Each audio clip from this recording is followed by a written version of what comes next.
আপনারা দেখছেন DP news, খবরই জীবন। মহুয়া মৈত্র বলেছেন, আমি নারী বিদ্বেষী। আমার প্রথম প্রশ্ন, উনি 1.5 মাসের হানিমুন করে ভারতে ফিরেছেন, আর ভারতবর্ষে ফিরেই কি পেছনে লাগা আরম্ভ করে দিয়েছেন। কিন্তু নারী বিদ্বেষী আমি নই, কারণ নারীদের জন্য আমি সবচেয়ে বেশি কথা বলি। মহুয়া মৈত্র সবচেয়ে বেশি নারী বিদ্বেষী, তাই কৃষ্ণনগরে কোনো মহিলাকে উঠতে দেয় না, দাবি করলেন শ্রীরামপুরের সাংসদ কল্যাণ ব্যানার্জি। আজ শ্রীরামপুরের সাংবাদিকদের প্রশ্নের উত্তরে তিনি আরও বলেন, তো আমি নারী বিদ্বেষী, তাই তো টুইটটা মহুয়া মৈত্র। আমার প্রথম প্রশ্ন হচ্ছে, উনি 1.5 মাসের হনিমুন করে কি এসে ফিরেছেন ভারতবর্ষে? আর ভারতবর্ষে ফিরে এসেই কি পিছনে লাগা আরম্ভ করে দিয়েছেন? নারী বিদ্বেষী আমি নই, আমি নারীদের জন্য সবচেয়ে বেশি কথা বলি। আর মহুয়া মৈত্র এতটাই নারী বিদ্বেষী যে কৃষ্ণনগর পার্লামেন্টে কোনো মহিলা কর্মী, ভালো নেত্রী যারা, তাদেরকে উঠতে দেয় না।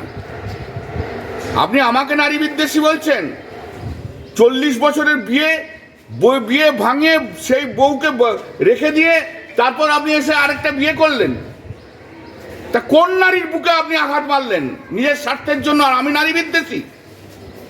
আমি জানি আপনাকে কিছু মহিলা সাপোর্ট করবে, আর সেই সমস্ত মহিলাদের ক্ষেত্রে যদি একই ঘটনা ঘটে, 30 বছর বিয়ের করার পর তার স্বামীরা যদি ছেড়ে চলে যায়, তখন তারা কি বলবে? আমি নারী বিদ্বেষী আর আপনি কি ভাবতে পারেন? 40 বছর বিয়ে হয়ে গেছে, ডিভোর্স করিয়ে সেই মহিলা কোথায় যাবে বলুন তো আমাকে? তার ছেলে পুলে আছে, she is a greedy lady. নারী বিদ্বেষী আমি নারীদের শ্রদ্ধা করি, সম্মান করি। এটা আমার কনস্টিটিউশন কেন সারা পশ্চিমবাংলা জানে।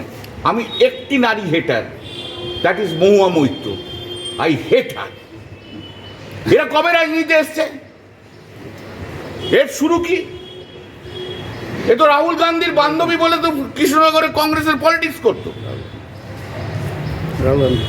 তারপর 2011 থেকে চলে এলো।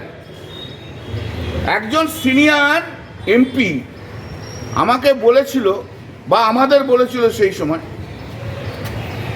যে তার বিধানসভার কেন্দ্রে দিদি ওর নাম প্রপোজ করেছিল। সেই সিনিয়র এমপি বলেছে না, ওকে চলবে না। তখন আরেকজন মহিলার নাম প্রপোজ করেছিল, তাকে অ্যাকসেপ্ট করেছে, সে এখন মন্ত্রী। ঠিক আছে? গত 5ই জুন দিদি আমাকে বলেছিল ওই কালিয়াগঞ্জে কি ওখানে যে মিটিং করতে, সেদিনকে আমি বিধানসভায় গেছি। আমাকে তখন রূপবানুর আর উজ্জ্বল আমার কাছে এসে বলল, ববির ঘরে বসে তখন আমি, যে এরকম মহুয়া মৈত্র বলে দিয়েছে প্রেসিডেন্ট, আইপ্যাককে বলে দিয়েছে কল্যাণ ব্যানার্জির এখানে ঢোকা চলবে না। ঠিক আছে? উনি বাইরে ফরেন কান্ট্রিতে বসে বসে সব কন্ট্রোল করছেন।